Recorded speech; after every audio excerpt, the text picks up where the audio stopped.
You know, comparisons are fun. They bring out the best and worst of each thing, and ultimately lead to a better decision. Now that applies to products, plans, and sometimes even people. Though this comparison is a little ill-fated before it begins. Well, right now anyway. OnePlus, while the company is striving to do better with customer support and letting you buy phones, is still sort of learning on how to sell them properly, which makes this comparison between two phones that you can't buy outright a little more challenging. Though I thought it'd make a good SEO title, so why the hell not? It's a comparison of the two OnePlus phones, the OnePlus 2 and the OnePlus X.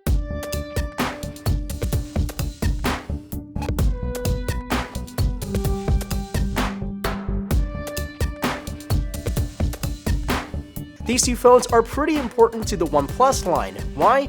Well, there'd be only two phones on that line, though personally, I think one is way more important than the other, and it's not the one you're probably thinking of. The OnePlus 2 was the first device released by OnePlus this year. It's the follow-up to the OnePlus 1, and it really represents all of what OnePlus can pack into one single phone. It all starts out with a new magnesium and aluminum frame, which houses a 5.5-inch 1080p IPS display, and inside a Snapdragon 810 octa-core processor, 4GB of ultra-fast DDR4 RAM, and 64GB of internal storage. They've also switched to USB Type-C charging instead of standard micro USB, though OnePlus have sort of missed a few key opportunities with the OnePlus 2. First of them being is storage. The OnePlus 2 has a dual SIM slot, which is great for travelers, but the problem is the second slot cannot accept micro SD cards. Secondly, the OnePlus 2 has no wireless charging, nor does it support fast charging through its new connector. So it's kind of pointless when you say you're going to put the latest ports,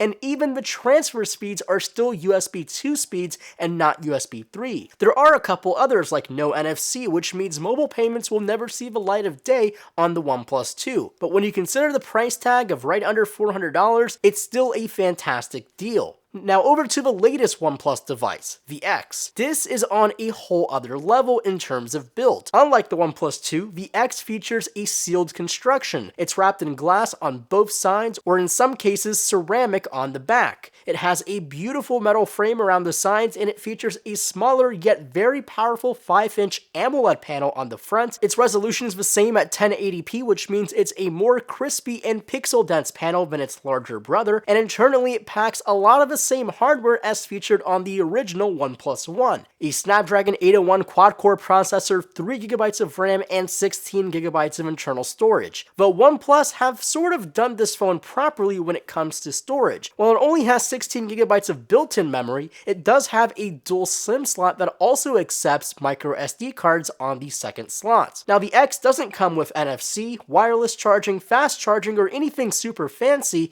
It's just one well-built device with decent specs and a great price tag.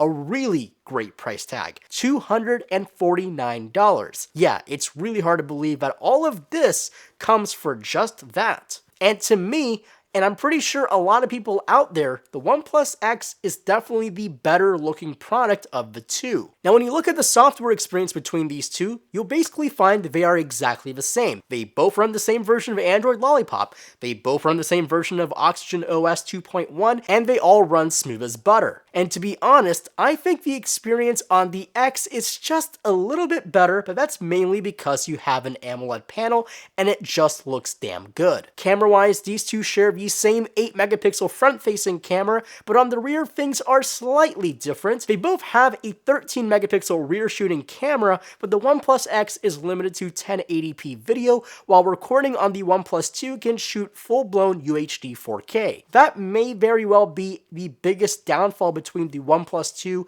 and the OnePlus X, but if you're remotely normal and don't care about eating up storage of 4K video, then 1080p will serve you just fine. So remember in the beginning of this video when I said one of these two is way more important than the other? Well, now you should know which one. The OnePlus 2, while a fantastic deal, it's a phone that left people wanting more from the company. And that wasn't the feeling with the original OnePlus 1. On the other hand, the OnePlus X is a phone that leaves people not wanting more, it leaves people surprised when they find out how much that phone actually costs. At $250, you really can't beat it. So if you ask me, you know which one I'll pick. So that's my comparison. Probably not what you expected, but maybe it was. Who knows? I can't read your mind, but you know what I can read? Your comments. So make sure to leave some of those below. Hit that thumbs up button below because, well, I'll give you a virtual high five, and subscribe for our full review of the OnePlus X. And as always, my name is Marco Hanna, and I'll catch you in the next video.